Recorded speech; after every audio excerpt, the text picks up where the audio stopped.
Racine is massively important to the Joshua Glover story.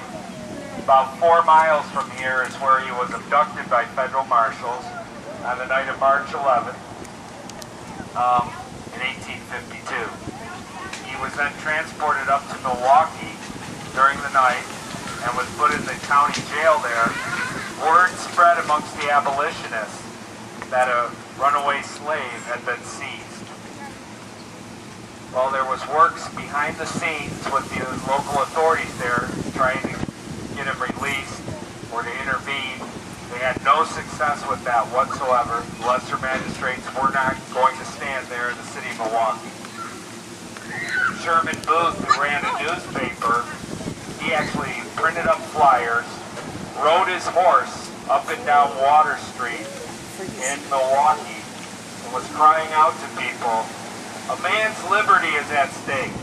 A man's liberty is at stake. Gather at the courthouse at 2 p.m. And quite a crowd ended up gathering, 5,000 people, which was a massive amount of people for Milwaukee in 1852.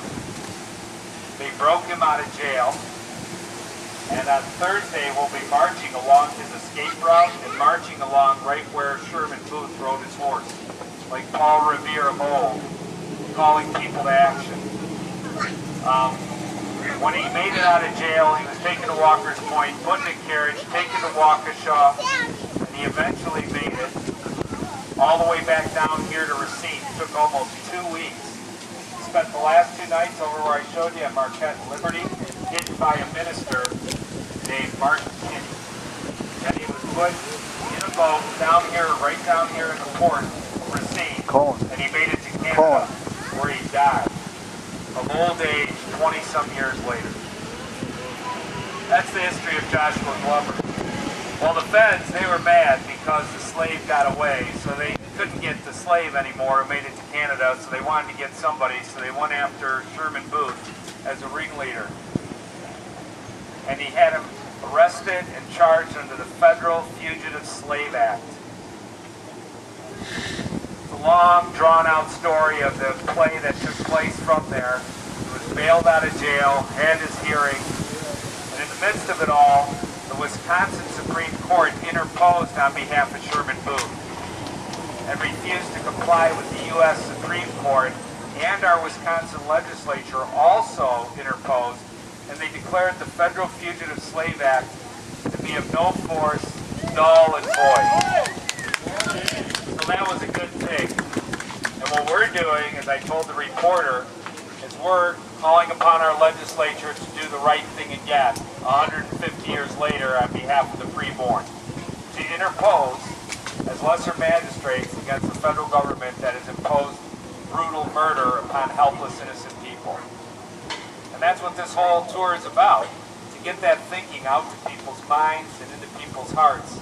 Because they've all been taught whatever a federal court rules, that's what you should do, and it's a lie. It's an absolute fiction. You young people, there's this thing called the Supremacy Clause within the U.S. Constitution. And what you'll be taught by just about everybody is that the Supremacy Clause teaches that whatever the Supreme Court or federal courts rule on, everyone has to obey. They're the ones who hold supremacy. That's a lie. Supremacy Clause is Article 6, Paragraph 2, and it makes clear that who holds the supremacy is the U.S. Constitution itself and all laws or treaties made in accordance with that Constitution. The Constitution limits the power of the federal government, and our founders never expected the states or civil magistrates of local or county stature just go along with the federal judiciary or the federal government when they impose immoral or unjust acts. They never did. You read the writings of James Madison, who was the architect of the U.S. Constitution. You read the writings of Thomas Jefferson and other men. They all believed that if the federal government became tyrannical and made unjust and immoral laws, policies, or court opinions, the states and lesser authorities had both the right and the duty not to obey. And when you're dealing with brutal, cruel murder like we are with the Preborn, they should not be obeying. There's no question about it. So that's what this tour is about, and that's what you're about here.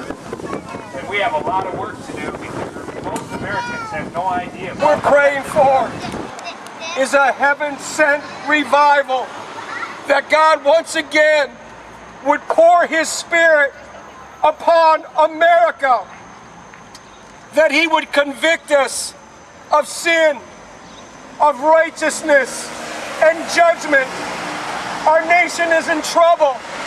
I think we all know that. I think we all suspect something has gone terribly wrong in the United States of America.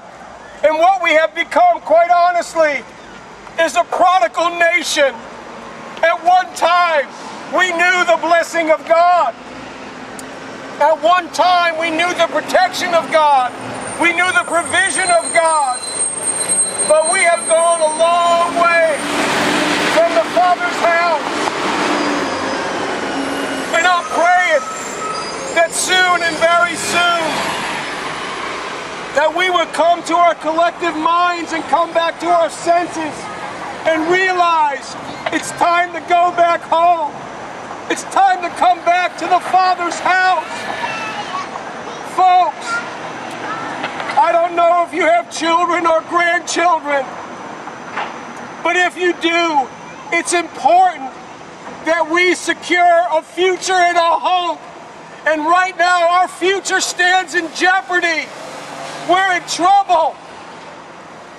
We're falling apart morally from within. And we got dangerous enemies that seek our destruction from without.